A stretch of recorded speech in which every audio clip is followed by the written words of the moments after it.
Assalamualaikum warahmatullahi wabarakatuh. Kami dari kelompok 6 akan menyajikan materi tentang teori dan praktek bicara di depan umum wawancara kerja. Sebelum kami lanjut ke materi, kami ingin memperkenalkan diri terlebih dahulu. Yang pertama, Cindy Aprilia Saraswati, NIM 205211258. Yang kedua, Nurul Alfiatur Rohmaniyah, NIM 205211259. Yang ketiga, Azizah Nurul Fatimah, NIM 205211260. Kemudian slide selanjutnya yaitu terdapat materi yang berisikan 6 subtema. Yang pertama, pengertian wawancara. Kedua, fungsi, manfaat, dan tujuan wawancara. Ketiga, jenis-jenis wawancara. Keempat, ciri dan karakteristik pewawancara. Yang kelima, struktur wawancara. Dan 3, aturan penting bagi pelamar. Dan yang terakhir atau keenam, hal-hal yang perlu diperhatikan ketika wawancara kerja. Yang pertama adalah pengertian wawancara. Apa sih wawancara itu? Wawancara secara umum adalah bentuk komunikasi lisan yang disusun oleh 2 orang atau lebih, baik secara langsung maupun jarak jauh, untuk membahas dan mengeksplorasi informasi tertentu untuk mencapai tujuan tertentu juga. Wawancara menurut para ahli yakni ada Sugiono, Arikunto, dan Kunchoro-ningrat. Menurut Sugiono, wawancara adalah teknik pengumpulan data yang dilakukan secara terstruktur atau tidak terstruktur dan dapat dilakukan secara tatap muka atau melalui jaringan telepon. Yang kedua, menurut Arikunto, wawancara adalah dialog yang dilakukan oleh pewawancara untuk mendapatkan informasi dari berwawancara atau narasumber. Dan yang ketiga, menurut Kunchoro-ningrat, wawancara adalah metode yang digunakan untuk tugas tertentu, berusaha mendapatkan informasi dan melatih responden secara lisan untuk berkomunikasi secara langsung. Fungsi wawancara kerja yaitu yang pertama, menghindari kesalahan dan kesimpang siuran informasi atau data. Yang kedua, mendapatkan informasi yang lengkap, akurat, jujur, dan mendalami. Yang ketiga, memperoleh informasi dan data yang seimbang dan objektif. Yang keempat, mengeksplorasi kemungkinan perspektif baru tentang suatu masalah. Selanjutnya adalah tujuan dari wawancara. Yang pertama adalah mengeksplorasi dan memperoleh informasi atau data. Yang kedua, untuk mendapatkan konfirmasi dengan hasil pengumpulan data. Manfaat wawancara sangat banyak. Yang pertama adalah berkenalan dengan orang atau istimewa dalam profesi, pribadi, atau karya. Yang kedua, menambah wawasan pikiran dan hidup. Yang ketiga, memberikan inspirasi dan memotivasi diri. Yang keempat adalah memotivasi menjadi manusia yang lebih bermutu, serta mau memberikan sumbangan yang berarti dalam hidup bersosial. Berikut ini adalah jenis dari wawancara. Yang pertama adalah wawancara terpemimpin, yaitu pewawancara sudah memiliki daftar pertanyaan untuk pelamar. Wawancara terpemimpin adalah wawancara yang disusun secara terperinci, seperti halnya kuesioner. Wawancara ini terdiri dari sederet pertanyaan dengan jawaban responden, dibatasi pada beberapa alternatif jawaban. Yang kedua adalah wawancara bebas, yaitu pewawancara bebas memberikan pertanyaan kepada pelamar. Maksudnya adalah wawancara yang hanya memuat garis-garis besar pertanyaan. Wawancara disesuaikan dengan garis besar pertanyaan yang telah disiapkan. Dalam wawancara ini, kreativitas pewawancara sangat diperlukan karena hasil wawancara lebih banyak tergantung dari pewawancara sendiri. Ciri karakteristik pewawancara. Yang pertama adalah netral atau tidak memihak. Artinya adalah pewawancara tidak berkomentar untuk tidak setuju terhadap informasi yang diutarakan responden, karena tugasnya adalah merekam seluruh keterangan dari responden, baik yang menyenangkan ataupun tidak. Yang kedua adalah ramah. Artinya pewawancara menciptakan suasana yang mampu menarik minat si responden. Yang ketiga adalah adil. Artinya pewawancara harus bisa memperlakukan semua responden dengan sama. Pewawancara harus tetap hormat dan sopan kepada semua responden bagaimanapun keberadaannya. Yang keempat adalah hindari ketegangan.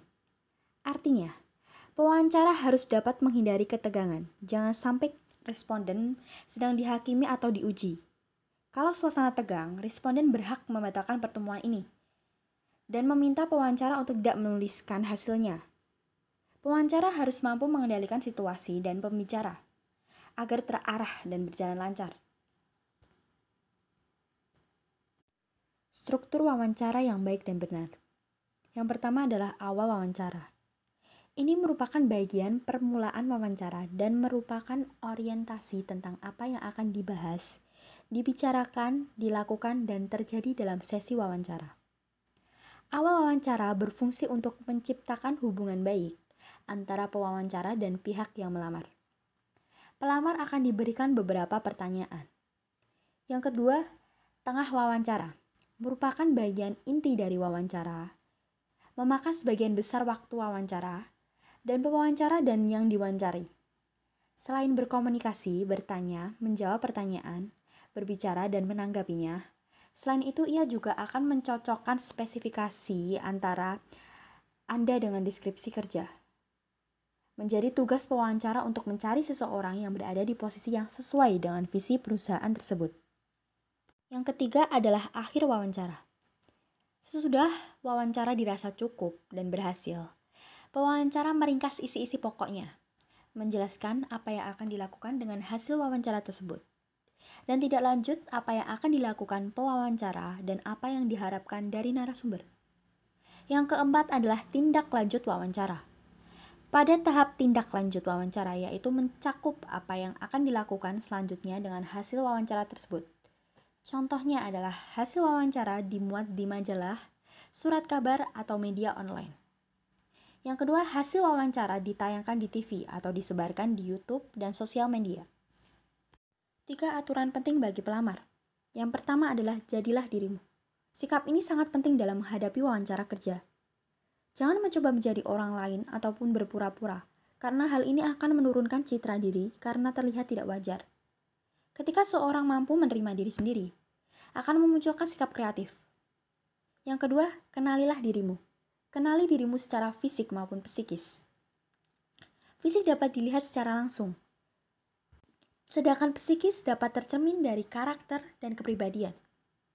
Dengan mengenali diri, akan memudahkan pelamar untuk menentukan pekerjaan yang cocok dan sesuai dengan harapan. Yang ketiga, jualah dirimu. Maksudnya adalah yang akan menjadi pemenang dalam sebuah wawancara adalah orang yang terbaik, yang mampu berbicara dan tampil dengan cara terbaik. Promosikan dirimu seperti sebuah produk. Tunjukkan segala kemampuan dan prestasimu. Berikut hal-hal yang perlu diperhatikan ketika berbicara di wawancara kerja. Yang pertama yaitu jawab pertanyaan dengan tegas dan pasti. Jangan menjawab pertanyaan dengan bertele-tele. Yang kedua yaitu tidak tergesa-gesa menjawab jika pewawancara baru saja melontarkan pertanyaan. Coba pahami dulu apa pertanyaan yang diberikan oleh pewawancara. Yang ketiga yaitu jika pewawancara mengajukan pertanyaan yang mudah, walaupun jawabannya sebenarnya sepele, tetaplah untuk mendengarkan pertanyaan hingga selesai. Yang keempat yaitu, jika muncul pertanyaan tentang coba ceritakan keluarga Anda atau yang berkaitan dengan menurut Anda bagaimana eksistensi perusahaan ini, jawaban apapun untuk pertanyaan seperti ini adalah relatif, yang artinya tidak ada jawaban yang salah karena yang mendapatkan kebenaran adalah Anda sendiri. Yang kelima yaitu, jangan ajukan pertanyaan yang hanya berpusat pada masalah tunjangan, gaji pokok, dan hari libur. Yang keenam yaitu, jika tidak memiliki pertanyaan sama sekali, jangan mengatakan tidak, yang malah akan memberikan kesan bahwa Anda tidak tertarik dengan pekerjaan yang Anda lamar. Maka akan lebih baik jika Anda mengatakan bahwa informasi yang disampaikan selama wawancara sudah mencakup semua hal sehingga tidak ada satupun yang kurang jelas. Yang ketujuh yaitu, jangan terpancing dan menjadi sewot bila pewawancara menyudutkan Anda dengan kata-kata sarkastik. Bukan tidak mungkin hal itu merupakan bagian dari wawancara yang disebut dengan wawancara stres. Yang kedelapan yaitu, Jika Anda sudah merasa mampu untuk menunjukkan diri sebagai orang yang mampu melakukan keterampilan dan telah berpengalaman dalam bidang tersebut, Anda juga bisa mengajukan beberapa pertanyaan seperti sekiranya kapan saya dapat bekerja, atau kapan saya dapat melihat informasi lebih lanjut. Yang kesembilan yaitu, jika wawancara sudah berakhir, kumpulkan semua berkas yang ada tanpa tergesa-gesa, lalu keluarlah dari ruangan dengan sopan. Ucapkan terima kasih atas pertemuan ini dan jabatlah tangan pewawancara. Sekian presentasi dari kelompok kami, kurang lebihnya mohon maaf. Wassalamualaikum warahmatullahi wabarakatuh.